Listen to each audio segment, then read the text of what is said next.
surface tension,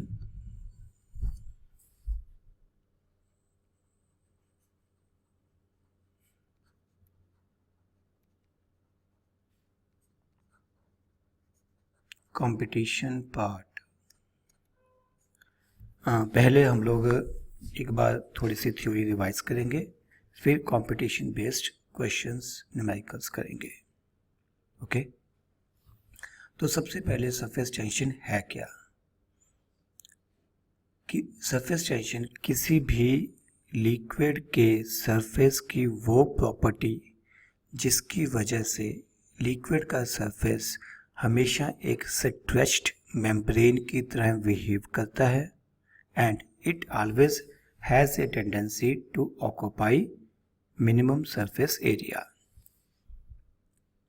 जैसे हम example ले सकते हैं कि अगर हम एक बैलून को फुला लेते हैं तो बैलून का जो सरफेस है वो एक स्ट्रेच्ड मेम्ब्रेन है, तो सिमिलरली किसी भी लिक्विड का सरफेस भी एक स्ट्रेच्ड मेम्ब्रेन की तरह बिहेव करता है। सो surface tension is a property of a liquid by virtue of which its surface act as a stretched membrane and always has a tendency to occupy minimum surface area। अब surface tension को major कैसे करते हैं? मान लीजिए मेरे पास ये एक फ्री सरफेस है किसी लिक्विड का फ्री सरफेस। ठीक है, फ्री सरफेस का मतलब होता है जो टॉप मोस्ट लेयर है लिक्विड के सरफेस की top most layer. Let us से दिस इज वाटर, कुछ भी लिक्विड हो सकता है but in this example I am taking it as water. अब इसके ऊपर हम लोगों ने एक इमेजिनरी लाइन ड्रॉ की। This line is imaginary line, हम किसी भी तरफ ड्रॉ कर सकते हैं imaginary line, but this line must be parallel to surface. कौन सा सरफेस? फ्री सरफेस, वो सरफेस जो एयर के साथ कांटेक्ट में है। अब इस इमेजिनरी लाइन के दोनों तरफ स्ट्रेच्ड मेम्ब्रेन की प्रॉपर्टी की वजह से फोर्स लगेगी, ये ऐसे दोनों तरफ से खींची जाएगी और इसी फोर्स को जब हम मेजर करते हैं in terms of force per unit length, then it is called surface tension. So surface tension is measured as force acting perpendicular to an imaginary line drawn parallel to the surface per unit length. ठीक है, surface tension is force per unit length, but ये force कहाँ पर है? एक imaginary line जो कि surface के पैरेलल है और ये फोर्स उस इमेजिनरी लाइन के परपेंडिकुलर है। अब surface tension is a scalar quantity, it is a scalar quantity. इसके यूनिट्स क्या आएंगे? फोर्स के क्या है? न्यूटन, लेंथ के क्या है? मीटर, तो ये बन जाएंगे न्यूटन पर मीटर या डाइन पर सेंटीमीटर। अगर इसका डायमेंशनल फार्मूला लिखना हो तो फोर्स के लिए mLT-2, लेंथ के लिए L, तो इसका डायमेंशनल फार्मूला क्या बन जाएगा? m1L0T-2। Next we have cause of surface tension. Surface tension के लगने की वजह, it is because of intermolecular forces. Intermolecular forces means किसी लिक्विड के मॉलिक्यूल्स एक दूसरे को अपनी तरफ अट्रैक्ट करते हैं।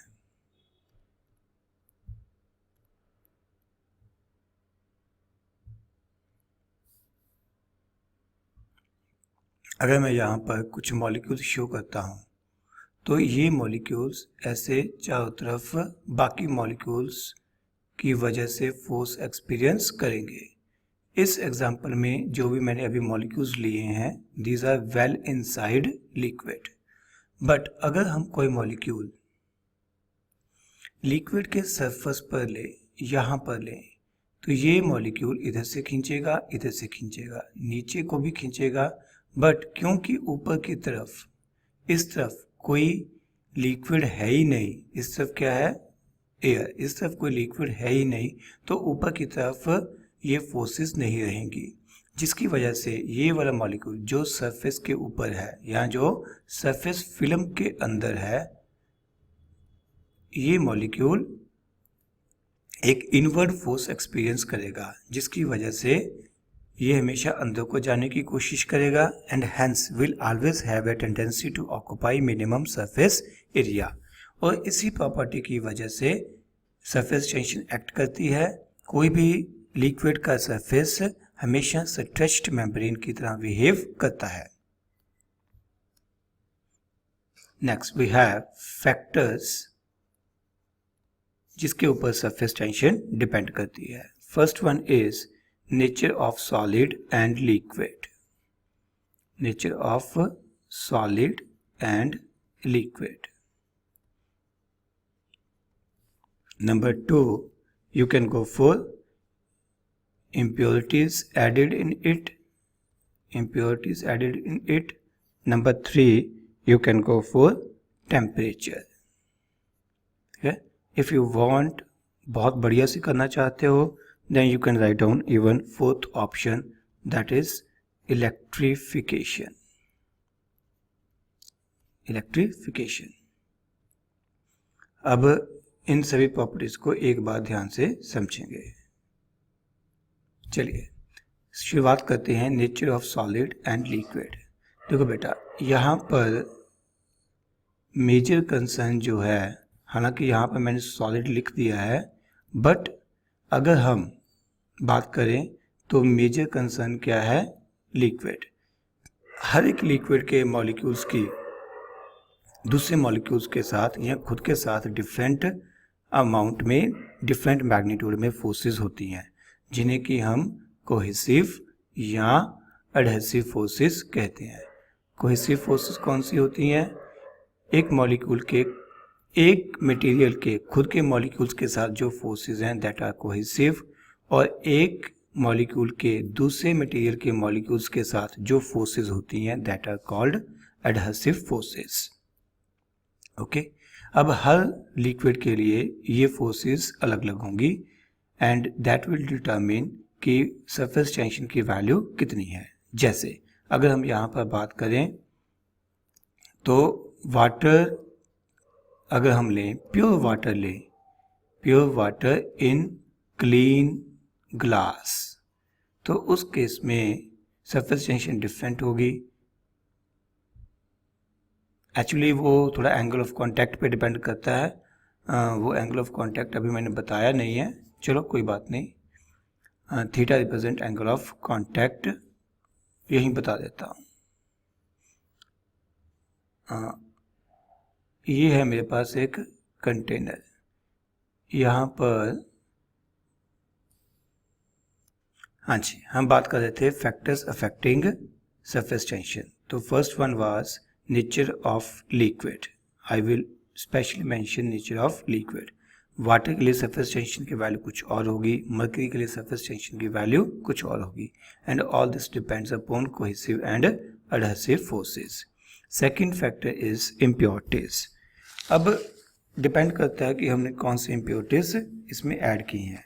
अगर हम इसमें कोई हाईली सॉल्युबल इम्प्योरिटीज ऐड करें, क्या ऐड करें? हाईली सोलुबल इम्प्योरिटीज,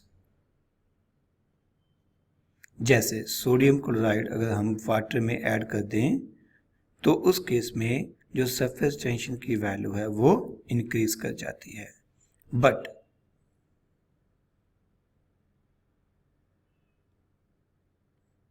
बट अगर हम हाईली सॉल्युबल की जगह पार्शियली सोलुबल, जिसे हम टेक्निकली वर्ड यूज करते हैं, हम कहते हैं स्प्रिंगली सोलुबल इम्प्योरिटीज ऐड करें, तो उस केस में जो सरफेस टेंशन है वो रिड्यूस कर जाती है। उस केस में सरफेस टेंशन रिड्यूस कर जाएगी। स्प्रिंगली सोलुबल इम्प्योरिटीज कैसे हो सकती हैं? जैसे हम फिनोल को अगर वाटर में डिसॉल्व करें।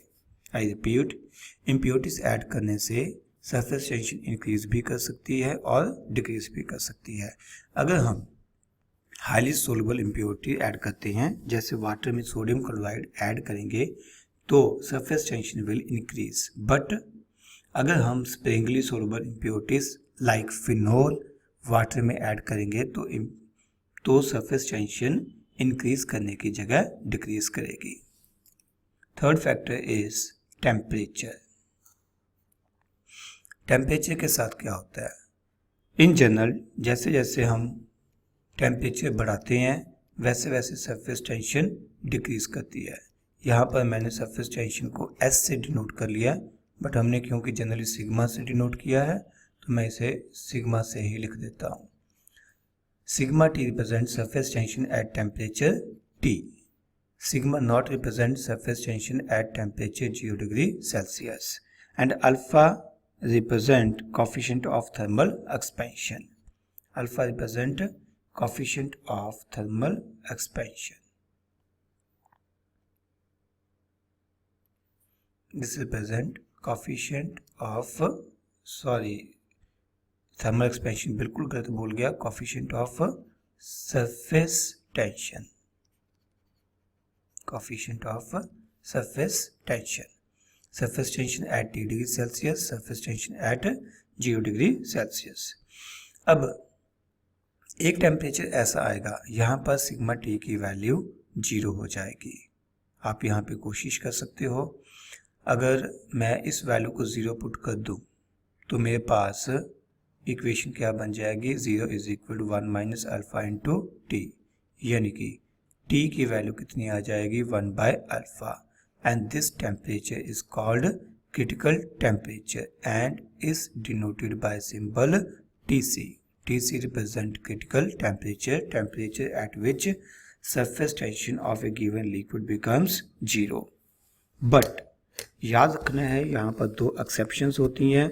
लिक्विड कैडमियम के केस में टेम्परेचर के बढ़ाने के साथ सरफेस टेंशन भी इंक्रीज करती है, and I think so in case of copper also, copper and liquid cadmium के केस में टेम्परेचर बढ़ाने के साथ सरफेस टेंशन इंक्रीज करती है। ओके, एंड नेक्स्ट अगला फैक्टर जो हमारे पास आखिरी फैक्टर है वो क्या है, इलेक्ट्रिफिकेशन। इलेक्ट्रिफिकेशन का बेसिकली मीनिंग हमारे पास